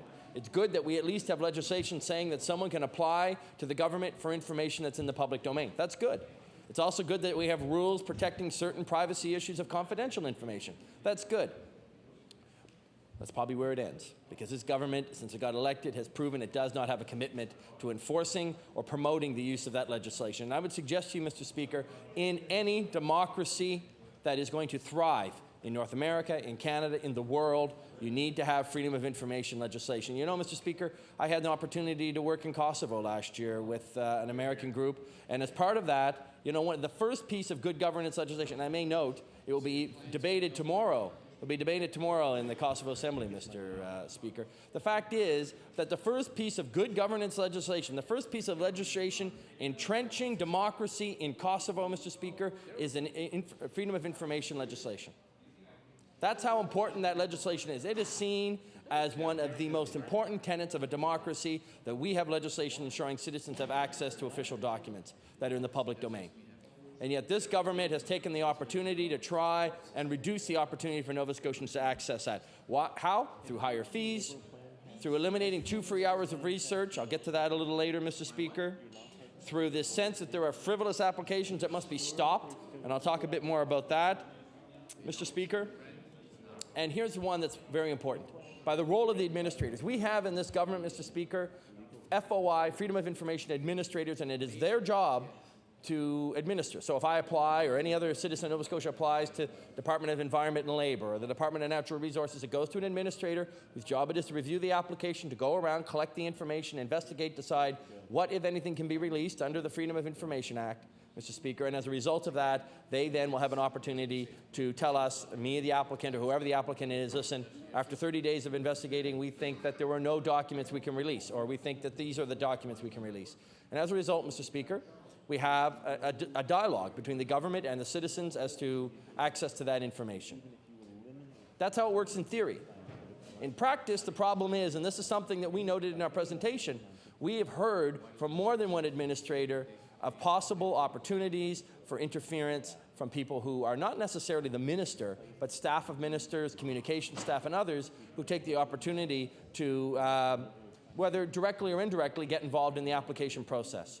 We've seen in some departments, at least one, where the responses to applications come on the letterhead of the Deputy Minister's office or the Director of Communications.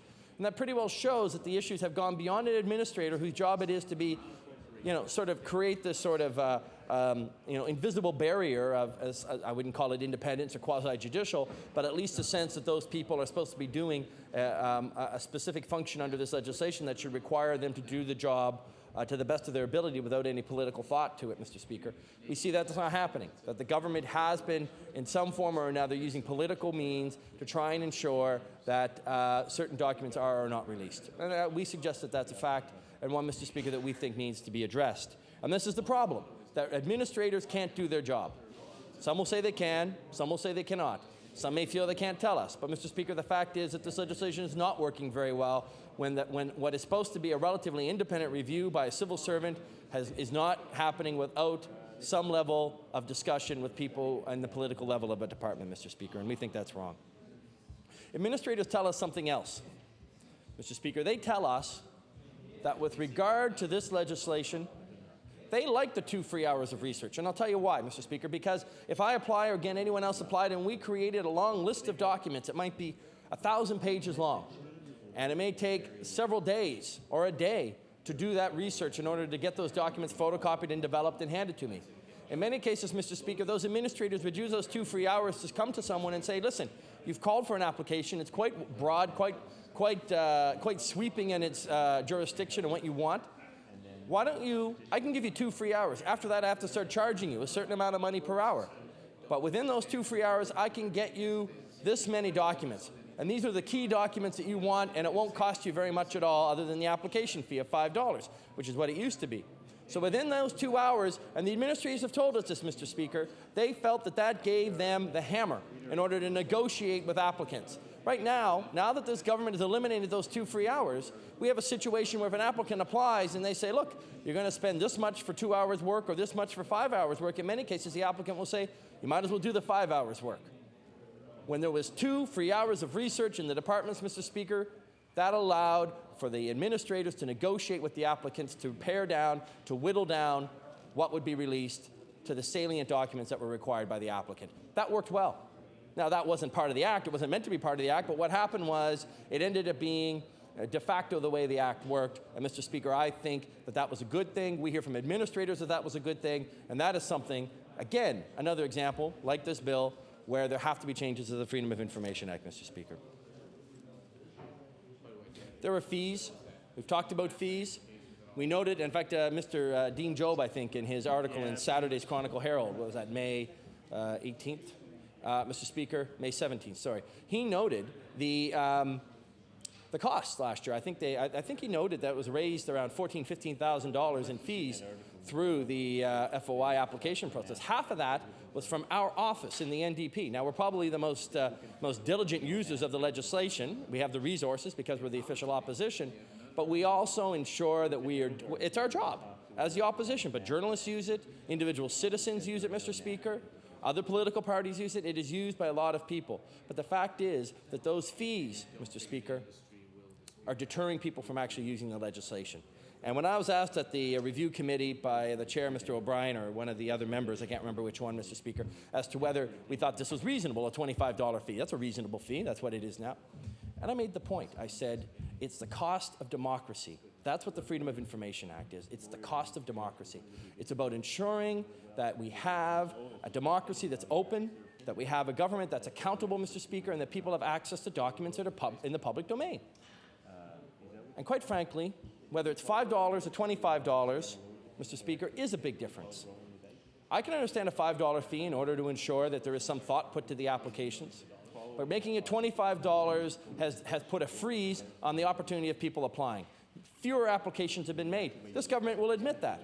The fact is that they will say it got rid of the frivolous ones. I would argue, Mr. Speaker, it got rid of applications that were serious applications. Why? Because the applicants wanted the information. And in a democracy, there is no such thing as a frivolous application. These are applications that individual, as a voter, as a citizen of this province, wanted that information. They have the right to that information, Mr. Speaker. And it's not up to any government or any minister to say that that is frivolous or that it shouldn't be done or that we're going to crank fees up to the point where we prevent them or discourage them from doing it. Mr. Speaker, that is the crux of what this government has done with this legislation, has done to the people of Nova Scotia, and has done to democracy in this province. I wanted to take a little time as well before my time. I think I have 3 minutes left. Is that right, Mr. Speaker? 3 minutes, Thank yes. you. I want to talk about something else that I've picked up on through some research I've done in this area, particularly in Europe. And I've suggested this to the review committee. I'll put this on the record here as well. Mr. Speaker, I've seen in Europe that they call it access to official documents as compared to freedom of information, but tomato, tomato, really, Mr. Speaker. What we're talking about is the fact that we have, or they have in Europe, a registry. And now with the internet, I think it's even easier. But it's a registry that would then allow people to know what documents are in the public domain.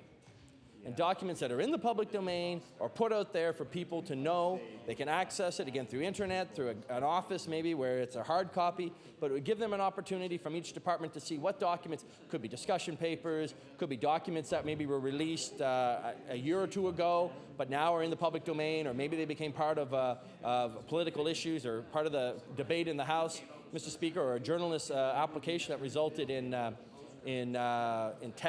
some sort of media story. Mr. Speaker, that information is then put in a registry so that instead of someone having to go back and file another application, pay another fee, they can go in and look at this registry and see what documents maybe were out there, what documents are already in the public domain. And it puts, and this is what's important, Mr. Speaker, it puts the burden on the government to recognize that they have a role to proactively make documents public. Instead of saying, we assume all documents are private, we'll shove them in a corner somewhere in hopes that no one ever asked for them, and if by chance they do, we'll hope that it was such a broad application, we'll whittle it down and prevent them from getting it. Mr. Speaker, again, it's a right of the people of Nova Scotia to have this information, and it is a responsibility of any democratically elected government in Nova Scotia to ensure, Mr. Speaker, that those people can get those documents. And that starts by being proactive and ensuring that those documents are out there. Someone shouldn't have to apply. Certain documents should be part of the public domain and therefore should be presented through internet, through hard copies, so people know they're out there. They do that. I know they lay documents on the tables here, on their table, Mr. Speaker, but for every document here, I would suggest there's 100 or 1,000 other public documents that could be made public, Mr. Speaker, and this government does not do it unless asked. And I would suggest to you, Mr. Speaker, that if we are to have an effective means of freedom of information, access to official documents in this province, if we are truly serious about ensuring that democracy will thrive in this province, the government must not only try, as they have, to whittle down or deny people their right to access information, they also must be proactive.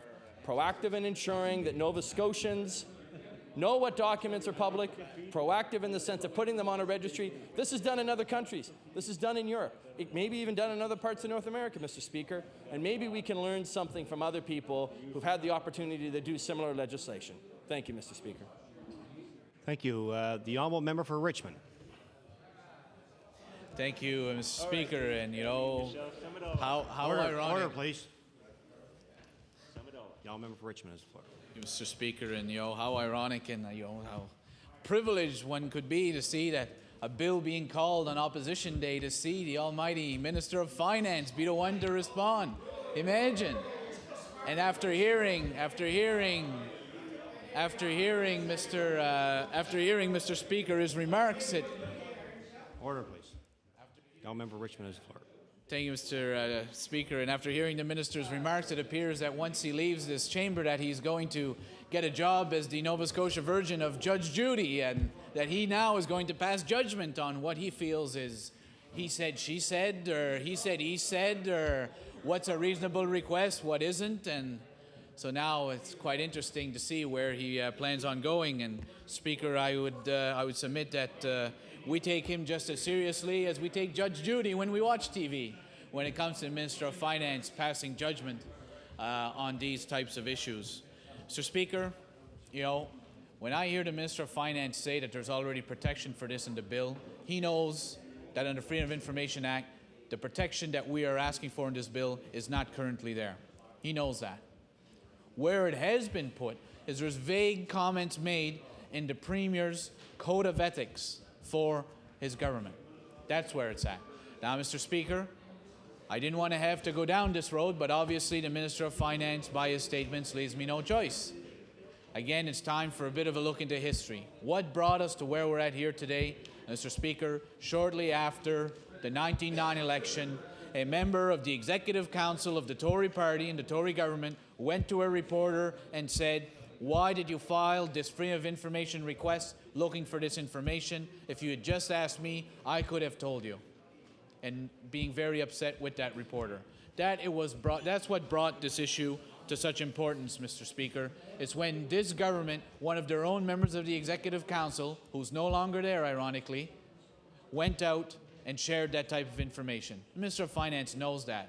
And for him to come and say there's never been any examples of his government betraying the intent and the spirit of the freedom of information, he knows it's just not true. We have a modern-day example under his own administration that he has seen. He knows that. Now, Mr. Speaker, the Minister of Finance was not in the Red Chamber when we were discussing the justice estimates. So for him to now pass judgment as to what happened and what was said, without him even having asked for a record from Hansard as to what was said, once again shows how credible his statements are to be taken by Nova Scotians. Mr. Speaker, in a very simple exchange, everything was going so smoothly with the justice estimates, when all of a sudden, when asked about freedom of information fees, it's the Minister of Justice who turned around to a staff member and asked to be given 3 examples of freedom of information requests that had been made. So I hadn't said a word. I just asked about the fees. He turned around and came back and said, there are frivolous requests. And then when he turned around to his staff members, communications director, he said, give me that piece of paper. And he started rhyming off 3 examples of requests he felt were frivolous.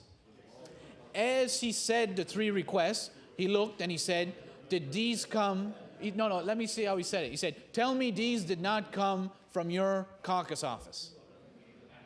I didn't say that. I'm still sitting there. He's the one who's still talking. As I started to respond to those 3 requests, he shouted out again, tell me right now on the record that they didn't come from your caucus. Well, now, Mr. Speaker, if he was not aware where those requests came from, then why would he make those 2 statements?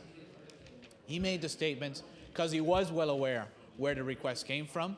He was well aware of the nature of the requests. And it brings up the issue again. The Minister of Finance took offense to me suggesting that this is chit-chat around the cabinet table, freedom of information requests. But maybe the Minister of Finance could explain to me, why was the Minister of Justice aware of the nature of freedom of information requests made to other departments? Can the Minister of Finance explain that?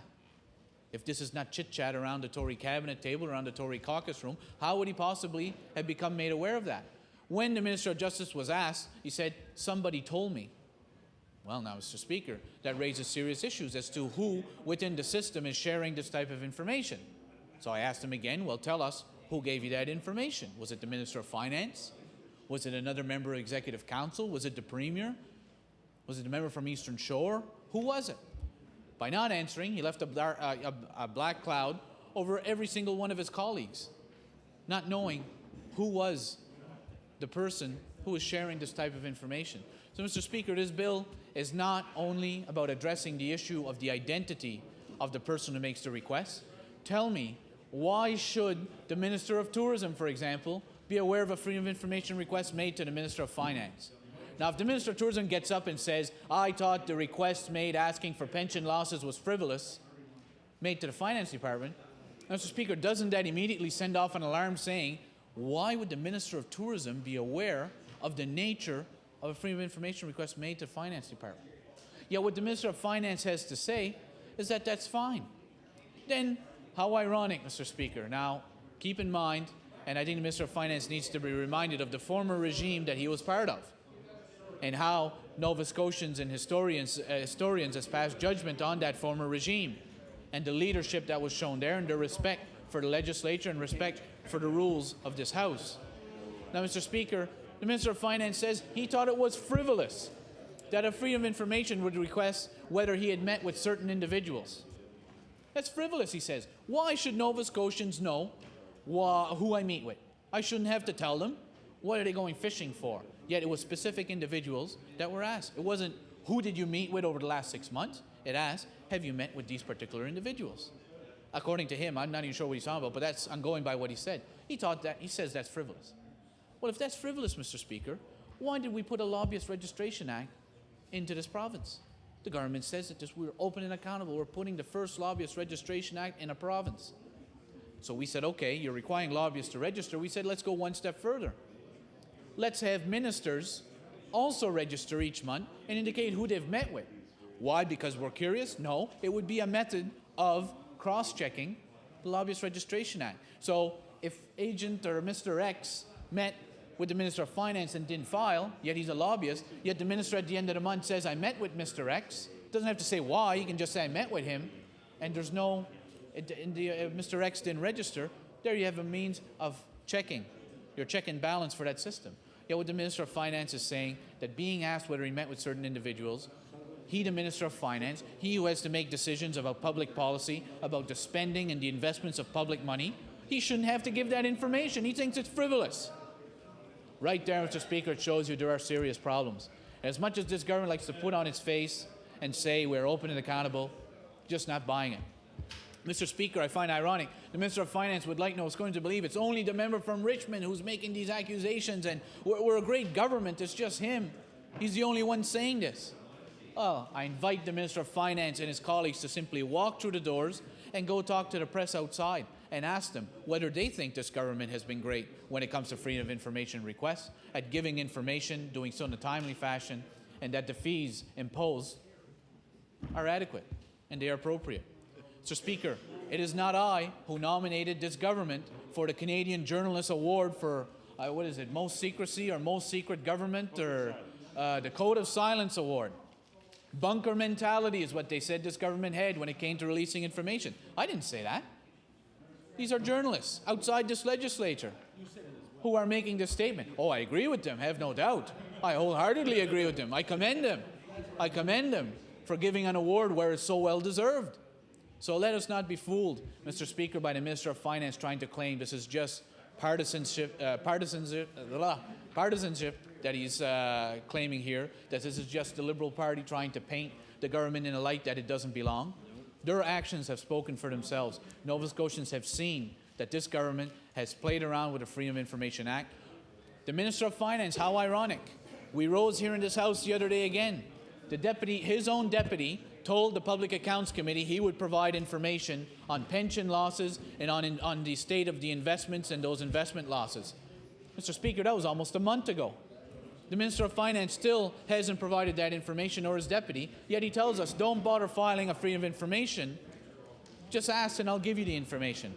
Well, Mr. Speaker, if that Minister of Finance stands by his own word and what he said today, he will make sure to table that information tomorrow that we asked and that the deputy said he would provide. But I would submit to you, Mr. Speaker, we're not going to see that tomorrow. He's in no rush. Mr. Speaker, I think there has been adequate debate on this, and at this point, I would move second reading of Bill number 39. The Honourable Minister of Agriculture and Fisheries. Thank you, Mr. Speaker, and I certainly appreciate the opportunity to rise in my place and take part in this discussion about the bill.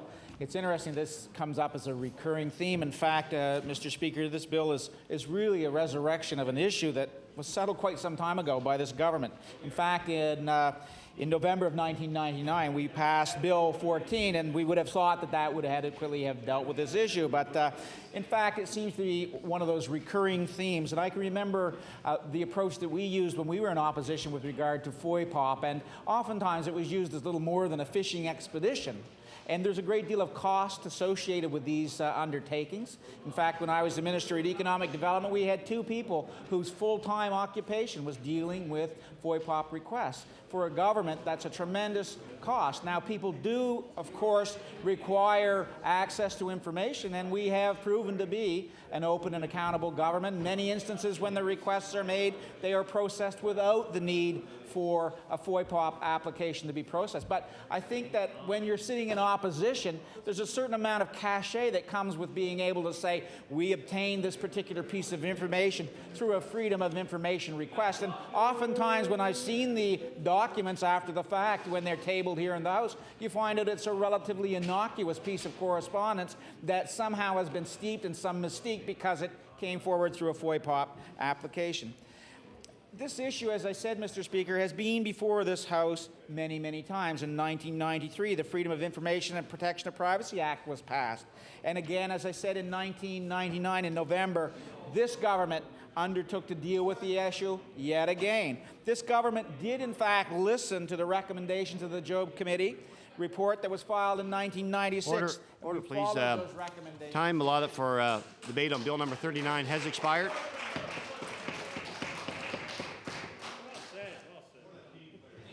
Young Member Clare. Thank you, Mr. Speaker. Mr. Speaker, that completes our business for today. Thank you. Thank you. The Honourable Deputy Government House Leader on tomorrow's hours and order of business. Yes, thank you, Mr. Speaker. I would ask for unanimous support of the House to go back to presenting reports of committee. Is it agreed? Agreed. Agreed. Presenting reports of committees. Mr. Speaker, on behalf of the Chairman of the Committee on Law Amendments, I am directed to report that the committee has met and considered the following bills. Bill number 17, an act respecting the administration of justice. Bill number 32, an act to protect the dealers and vendors of farm equipment. The committee recommends these bills to the favorable consideration of the House without amendments. Order these bills be referred to the Committee on the Whole House on Bills. The Honourable Deputy Government House Leader. Yes, thank you, Mr. Speaker. I move that the House do now rise and meet tomorrow at the hours of 12 noon to 10 p.m. And after that, we'll start off with the daily routine. During those hours, daily routine, Committee of the Whole House on Bills, and public bills third reading, and private members' public bills, Mr. Speaker. Motion is the House adjourned until 12 noon tomorrow. Is it agreed? Agreed. All those in favor say aye. Contrary minded, nay. Motion is carried. The House is adjourned. The Honourable